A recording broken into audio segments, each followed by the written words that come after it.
ಕೈಯಲ್ಲಿ ಮಾರಕಾಸ್ತ್ರ ಹಿಡಿದು ರೀಲ್ಸ್ ಮಾಡಿದಂತಹ ಪ್ರಕರಣಕ್ಕೆ ಸಂಬಂಧಪಟ್ಟಂತೆ ರಜತ್ ಹಾಗೂ ವಿನಯ್ ಗೌಡ ಇಬ್ಬರನ್ನ ಕೋರ್ಟ್ಗೆ ಹಾಜರುಪಡಿಸಲಾಗಿದೆ.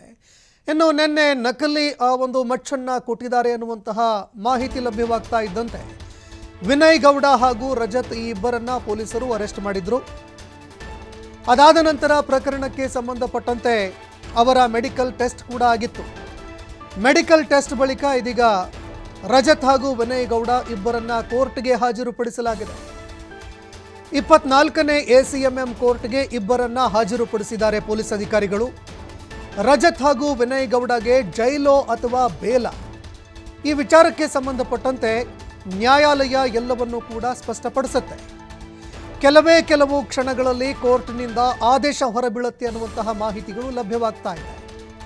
ಇನ್ನು ಆರ್ಮ್ಸ್ ಆಕ್ಟ್ ಅಡಿಯಲ್ಲಿ ಅವರ ವಿರುದ್ಧ ಕ್ರಮ ಕೈಗೊಂಡಿದ್ದೇ ಆದರೆ ರಜತ್ ಹಾಗೂ ವಿನಯ್ ಗೌಡಗೆ ಬೇಲ್ ಸಿಗೋದು ಬಹುತೇಕ ಡೌಟು ಅಂತ ಹೇಳಲಾಗುತ್ತೆ.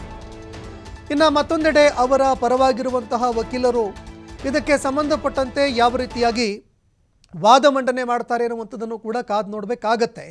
ನಕಲಿ ಮಚ್ಚು ಅಂತ ವಾದ ಮಾಡ್ತಾರಾ, ಅಥವಾ ಇದಕ್ಕೆ ಸಂಬಂಧಪಟ್ಟಂತೆ ಏನೋ ರೀಲ್ಸ್ಗಾಗಿ ಮೋಜು ಮಸ್ತಿಗಾಗಿ ಮಾಡಿದ್ರು, ಪ್ರಮೋಷನ್ಗಾಗಿ ಇದನ್ನು ಮಾಡಿದ್ರು, ಆದರೆ ಇದರ ಹಿಂದೆ ಈ ರೀತಿಯಾದಂತಹ ಸಮಸ್ಯೆಗಳು ಉಂಟಾಗುತ್ತೆ ಅನ್ನುವಂತಹ ಸಾಮಾನ್ಯ ಪರಿಜ್ಞಾನ ಇರದೆ ಈ ರೀತಿಯಾಗಿ ಮಾಡಿದ್ದಾರೆ, ಮುಂದಿನ ದಿನಗಳಲ್ಲಿ ಈ ರೀತಿ ಆಗೋದಿಲ್ಲ ಅಂತ ತಪ್ಪೊಪ್ಪಿಗೆಯನ್ನು ಬರೆದು ಬೇಲ್ ಪಡೆದು ಆಚೆ ಬಂದರೂ ಕೂಡ ಅಚ್ಚರಿ ಪಡಬೇಕಾಗಿಲ್ಲ. ಏನು ಬೇಕಾದರೂ ಕೂಡ ಆಗಬಹುದು ಈ ಪ್ರಕರಣದಲ್ಲಿ. ಹೀಗಾಗಿ ರಜತ್ ಹಾಗೂ ವಿನಯ್ ಗೌಡ ಈ ಇಬ್ಬರಿಗೂ ಜೈಲ ಅಥವಾ ಬೇಲ, ಇದಕ್ಕೆ ಸಂಬಂಧಪಟ್ಟಂತೆ ಕೆಲವು ಕ್ಷಣಗಳಲ್ಲಿ ಕೋರ್ಟ್ನಿಂದ ಆದೇಶ ಹೊರಬೀಳುತ್ತೆ. ಅದೇ ರೀತಿಯಾಗಿ ಕೋರ್ಟ್ ಏನು ಆದೇಶ ಕೊಡುತ್ತೆ ಅನ್ನುವಂತಹ ಒಂದು ಪ್ರಶ್ನೆ ಈಗ ಎಲ್ಲರನ್ನ ಕಾಡ್ತಾ ಇದೆ. ರಜತ್ ಹಾಗೂ ವಿನಯ್ ಇಬ್ಬರು ಜೈಲಿಗೆ ಹೋಗ್ತಾರಾ ಅಥವಾ ಬೇಲ್ ಪಡೆದುಕೊಂಡು ಮನೆಗೆ ತೆರಳ್ತಾರಾ ಅನ್ನುವಂತಹ ಪ್ರಶ್ನೆ ಅವರ ಹಿಂಬಾಲಕರು ಹಾಗೂ ಅವರ ಅಭಿಮಾನಿಗಳಿಗೆ ಕಾಡ್ತಾ ಇದೆ ಈ ಪ್ರಶ್ನೆ.